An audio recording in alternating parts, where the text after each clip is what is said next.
Unë jam Jackson Qela, jam njeri rom, rreth 32 vjeç, i cili është arsimuar në drejtësi,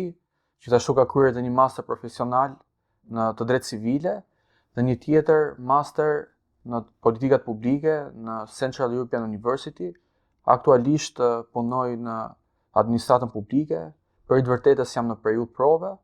dhe punoj tek drejtoria e politikave të barazisë gjinore pranë Ministrisë së Shëndetësisë dhe Mbrojtjes Sociale. Kam pasur shumë raste në të cilët kam bërë dalje publike në televizione për të trajtuar çështjet socioekonomike, por jo vetëm, edhe kulturore, deri dhe politike, dhe këtu flas në kuptimin e politikave publike, që prekin pakicat kombëtare rome dhe ato egjiptiane në media të ndryshme, qoftë media kombëtare, qoftë media më lokale apo në rrjetet sociale. Dhe përtej përmbajtjes së intervistave apo deklaratave, pohimeve, ngjarjeve dhe historive që kam darë, një, po them, detaj jo pak i rëndësishëm është dhe fakti që njerëzit, publiku, audienca surprizohet shpesh herë që një person i cili prezantohet si pjesëtar i pakicës kombëtare rome nuk i përputhet figura me të qenurit pjesëtar një pakice rome, pasi njerëzit përgjithsisht presin që aty të shfaqet një person, mundësisht të ketë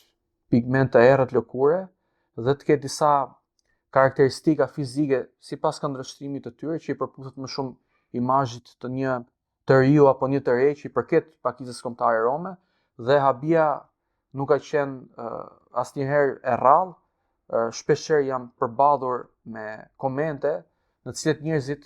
janë shprehur të surprizuar që unë i përkas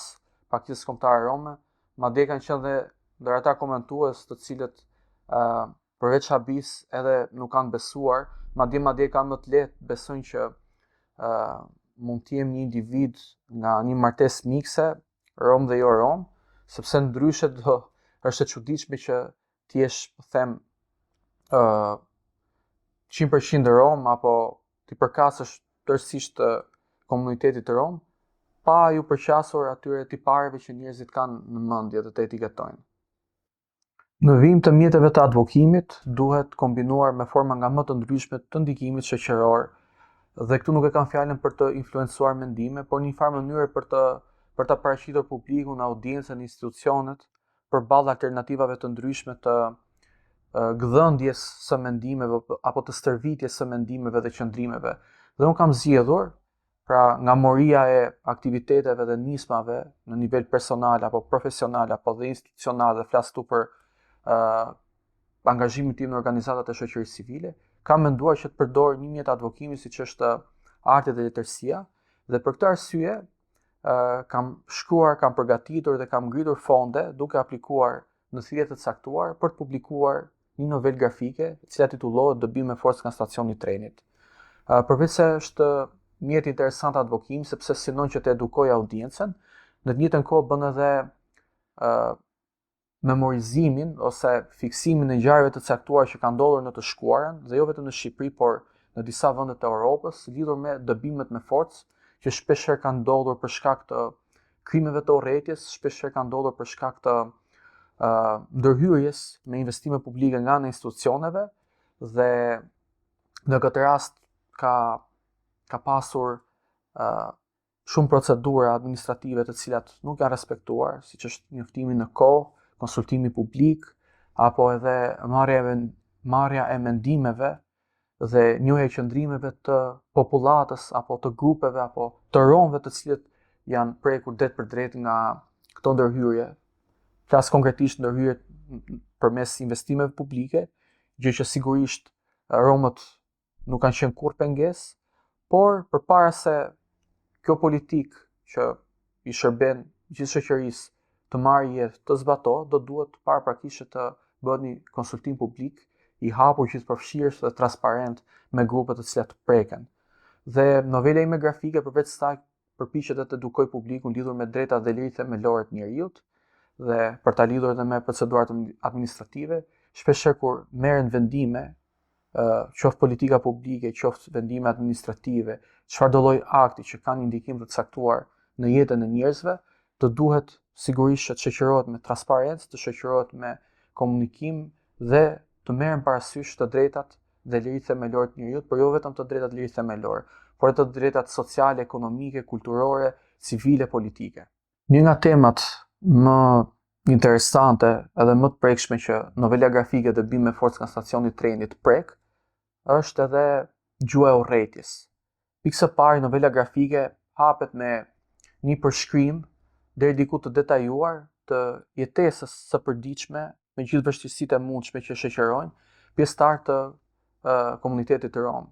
në një kohë dhe vend të pacaktuar, dhe kjo është bërë me qëllim sepse ngjarje të tilla kanë ndodhur në disa vende të Europës, përfshirë këtu edhe Shqipërinë. Më pas, skena zhvendoset në një ngjarje deri diku edhe apokaliptike, në një veprim deri diku dhe malin dhe sinistër, ku një grup i pa identifikuar njerëzish bëhen gati për të sulmuar një kamp ose një lagje me baraka që për pjesëtarët e komunitetit të Rom ishin e vetmja shtëpi ku mund të mblidheshin mbasi binte nata, po përgatiteshin për të bërë një sulm me bomba Molotov. Dhe kjo hedh dritë edhe për krimet e urrëties, dhe sigurisht që krimet e urrëties kanë përpara tyre, po themi, një ideologji të caktuar të nxitjes së urrëties kundrejt këtyre grupeve, kundrejt këtij komuniteti. Dhe si fillim nis me Gjuhën e urrëties, pra duke zhvilluar një ideologji përjashtuese dhe për të zgjidhur klimën e urrëties, dhe këtë kam dashur që ta theksoj te novela ime grafike, për shkak se ngjarje të tilla kanë ndodhur jo vetëm në luftën e dytë botërore, me kampet naziste ku me miliona Rom kanë humbur jetën, por gjithashtu kanë ndodhur edhe pas luftës së dytë botërore në disa shtete të Europës, ku kanë ndodhur edhe akte të krimit të urrëties, shoqëruar paraprakisht para kësaj vite me radhë me gjuhë urrëtie të përjashtuese. Dhe përmes trajtimit të kësaj teme, dua që të ndërgjegjësoj njerëzit, audiencën, publikun, lexuesin, që krimet e urrëties dhe gjuha e urrëties nuk duhet të ketë vend në shoqëritë tona demokratike, nuk duhet të ketë vend në shoqëritë tona që duhet të jenë gjithnjë e më shumë përfshirëse, gjithëpërfshirëse dhe pranuese. E nisa tregimin e novelës grafike duke sjell një komunitet në një kohë dhe vend të pacaktuar, dhe këtë e bëra sigurisht me qëllim, sepse nuk doja të fokusohesha në një shtet apo në një vend të caktuar, për t'i lënë publikut hapësirën që mbase edhe të ulëmtoj vetë të kërkoj më shumë informacion rreth dëbimeve me forcë, rreth krimeve të urrëties dhe gjuhës së urrëties, por kur kam shkruar novelën grafike Dëbime me forcë nga stacioni i trenit, kam pasur në mendje disa ngjarje konkrete, disa ngjarje të vërteta. Një krim urrëtie ka ndodhur në mos qofsha i gabuar diku nga viti 2014-2016 në Hungari, ku një grup familjesh rome janë sulmuar në mesin e natës nga një grup i djathtë ekstrem, të cilët zhvillojnë dhe kultivojnë të ndjenjen e urrëties dhe të përjashtimit ndaj komunitetit të Rom në shtetin hungarez. Madje është bërë edhe një film për të përjetësuar këtë ngjarje dhe për t'i kujtuar njerëzve që ngjarjet e tilla janë të dënueshme dhe nuk duhen përsëritur kurrë më. Dhe disa familje rome janë vrarë, janë jo vetëm persekutuar, por janë përndjekur, janë trajtuar si krijesa gjahu nga grupi i djathtë ekstrem, i cili vrau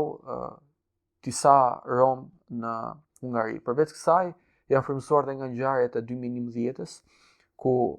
një grup familjesh rome në atë kohë jetonin tek stacioni i trenit, janë sulmuar në mesin e natës nga njerëz që media nuk mundi kur t'i identifikonte, me bomba Molotov në mesin e natës, dhe kjo ngjarje normalisht nxiti një reagim mbarshoqëror, jo vetëm nga organizatat e shoqërisë civile, të cilët ditët që pasuan dolën dhe protestuan për ngjarje të tilla, por edhe në institucionet u mobilizuan për të adresuar ngjarjen, pavarësisht se në këndvështrimin tim mund të bëhet shumë herë më tepër për të adresuar nevojat e strehimit, por edhe krimin në vetvete, sepse ishte qartë azi një krim urrëtie kundrejt komunitetit rom. Ngjarje të tjera janë të numërueshme, për fat keq, mund gjenden në shumë shtetet e Evropës qendrore, qoftë edhe në shtetet e Evropës perëndimore. Pra është një fenomen, një dukuri shoqërore negative, e urryeshme dhe e papranueshme, që duhet adresuar dhe duhet kujtuar her pas here në mënyrë që mos përsëritet më, në mënyrë që të parandalohet, në mënyrë që publiku të mund të ekspozohet edhe ndaj komuniteteve të ndryshme dhe të kuptoj që në fundit bota është po zvoglohet gjithnjë më shumë në kuptimin që kufit nuk janë më siç kanë qenë më përpara dhe njerëzit kanë të drejtën e lëvizjes së lirë dhe një qytet sot europian mund të gjesh njerëz nga çdo cep i globit dhe kjo qartazi duket dhe tregon që shkoha që ta pranojmë gjithsecili njëri tjetrin dhe të jetojmë një shoqëri multikulturore, një shoqëri të larmishme. Gjua urrëties, një çështje e trajtuar në novelën time grafike Deby me forcë nga stacioni i trenit, por edhe në punime të tjera artistike apo letrare apo në kuadër të projekteve të caktuar, është një çështje që nuk duhet lënë pas dore dhe pa u trajtuar në seriozitetin që e karakterizon. Populli jon, sepse përveç se një pjesëtar i komunitetit është rom, në të njëjtën kohë është po aq shqiptar sa çdo shqiptar tjetër. Kjo duhet theksuar dhe referohem popullit i cili me zgjuarsinë e viteve eksperiencë që e ka karakterizuar, ka thënë një shprehje, një fjalë të urtë, shumë domethënëse. Gjua kocka nuk ka, por kocka thyen. Dhe sigurisht kur i adresohesh dikujt me terma pejorativ dhe denigrues, siç mund të jenë ato termat që gjithkush prej nesh e din dhe unë nuk kam ndërmend që t'i përmend, ka një impakt goxha negativ dhe poshtërues sepse përmban një botkuptim dhe konotacion negativ që synon nxjerrin në pa dhe këto nivelet e pushtetit, pra inferioritetin me superioritetin, prandaj edhe përdoren dhe sigurisht që nuk priten as pak mirë, madje shumë prej nesh, qoftë dhe unë në momente të caktuara të rralla, por ka ndodhur, janë përballur me terma të tilla që janë drejtuar dhe mu personalisht, por edhe komunitetit më gjerë, dhe kjo nuk është thjesht fjalë, nuk janë thjesht fjalë, janë fjalë që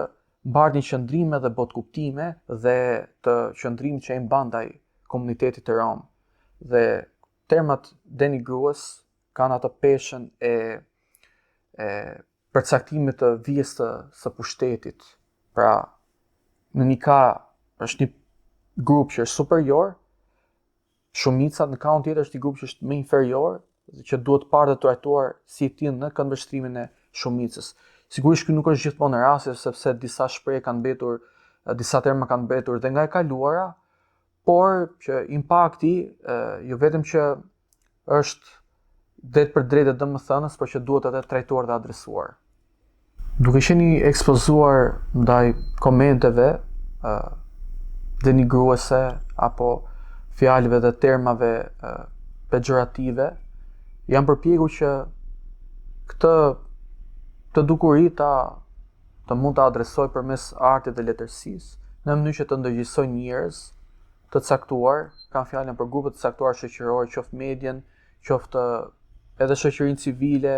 edhe institucionet, por edhe publikun i gjerë, që disa terma nuk duhen përdorur sepse mbartin një peshë rënduese ndaj personave ndaj të cilëve adresohet. Dhe për këtë, përmes punës time, jam përpjekur që jo vetëm t'i adresoj, por edhe të ndërgjegjësoj njerëzit. Dhe në nivele edhe më drejt për drejta, në bashkëbisedime me kolegë apo me miq, të cilët kanë qenë ose nuk kanë qenë në dieni të përkatësisë time etnike, jam përpjekur që t'i tregoj se terma të tillë janë ofendues mbi të gjitha dhe krijojnë një klim jo fort pranuese, edhe një klim rënduese dhe si të tilla duhen shmangur dhe duhet zëvendësuar me terminologjinë më të saktë dhe më korrekte, pra në vend të termit arigji apo gabel duhet zëvendësuar me termin rom dhe jo thjesht zëvendësimi i fjalës, por edhe ndryshimi i botkuptimit edhe ndryshimi i qëndrimit. Nuk është thjesht ideja që të mbajmë të njëjtat qëndrime, por të ndryshojmë termin